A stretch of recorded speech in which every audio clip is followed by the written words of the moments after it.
sports cars as well. So what happened to Mitchell going up the hill? Oh, he just went in very hard. Now he'd had a big lock up at the bottom of the hill going into Champ de Vaud, which I would have thought would have flat spotted his tyres. That car's still running, I think. The left rear wheel was still spinning there. I think that was left in gear. And as soon as it was lifted up, it started rotating the rear wheel.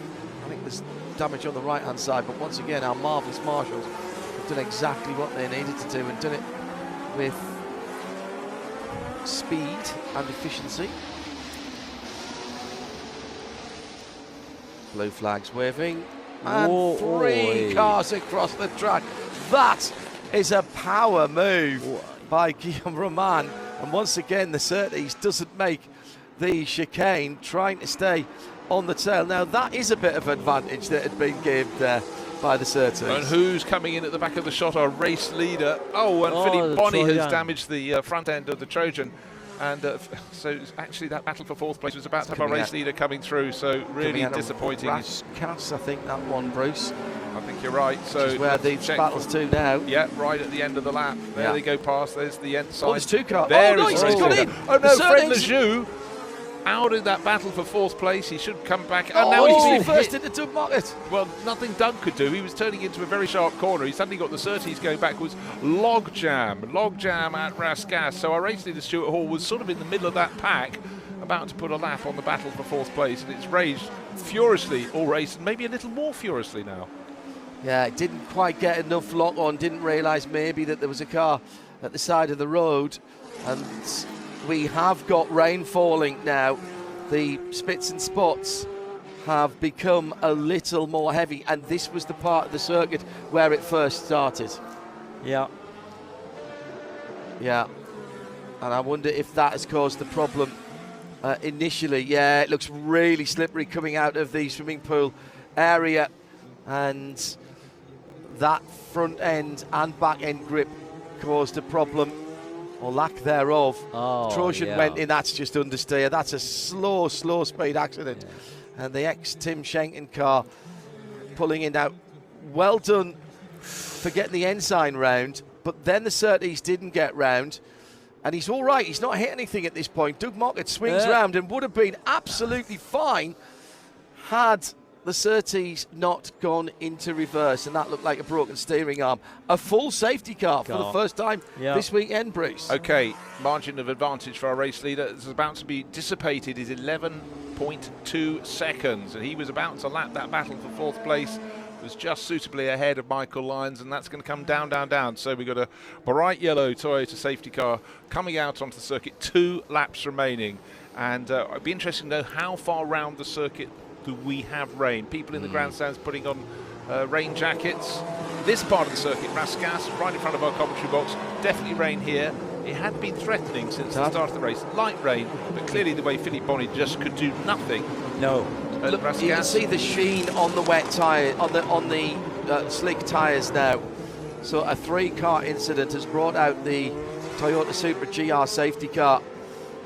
It looks a little drier on the run to the start-finish line.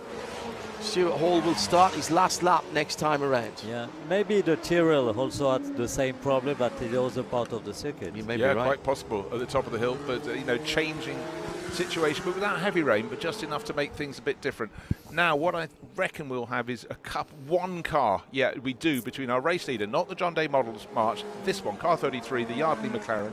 That's Stuart Hall. Then we've got the ensign that was in fourth place in between him and chasing Michael Lyons. We'll not be going to agree.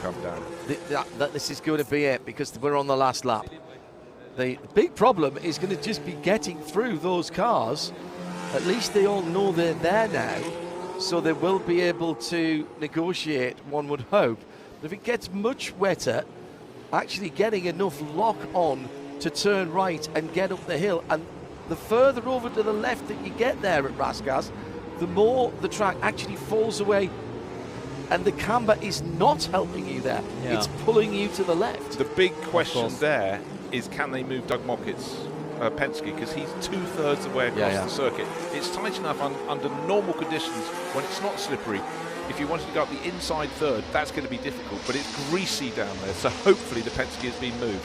There's a lot of people in that safety car crew queue who are doing the catching up, are moving quite quickly at the moment. And my fear is that anyone else coming onto the back of that safety car queue at speed when we get into the wet part of the track might just be going a little bit quickly. Well, there are no pits to car radios here. Yeah, but one of the problems is the safety car is not in front of the race leader. Correct. We've got the John Day March with Nicky Griot running 8th, and the car that's leading the race is the one behind, the number 33 McLaren. Here's the wet part of the circuit now, Bruce and Olivier, and this, you can already see the glistening on the front and the rear tyres. So I think if I'm Stuart Hall, I'd give the car ahead a massive gap, which is exactly what he's done, and the safety car has stopped. There's room to get through there, but the safety car has stopped. Now look in the background for anybody coming up at speed. There's definitely room for that Supra to get through. But a road car is generally about the same width as a Formula 1 car at this period. Later ones could hardly get through. I was hoping Doug Mockett's Penske could be removed from the middle of the track, so the car that's going to take the checkered flag is the second. It's Google Gemini with the assist. Brenda Wilson's not a typical politician. She's worse. Didn't it so that you get the picture of the checkered flag, which we get now, and at the line, Stuart Hall. I mean, it looks close. It's 0.959, but of course it's under safety car with the Michael Lyons M26, the slightly younger McLaren, in second position, waiting for Nick Padmore to come through in that number 5 Lotus. He's on the start-finish straight now and gets the checkered flag. Guillaume Roman has already gone through in 4th. Roald Gotha a lap back as well. He'll come through next. Chris McAllister, by the way, finished in 9th and wins the second class. Actually, was he the only entry in that? Yes, he was. Richard Griot's gone through in the March 741. Fabrice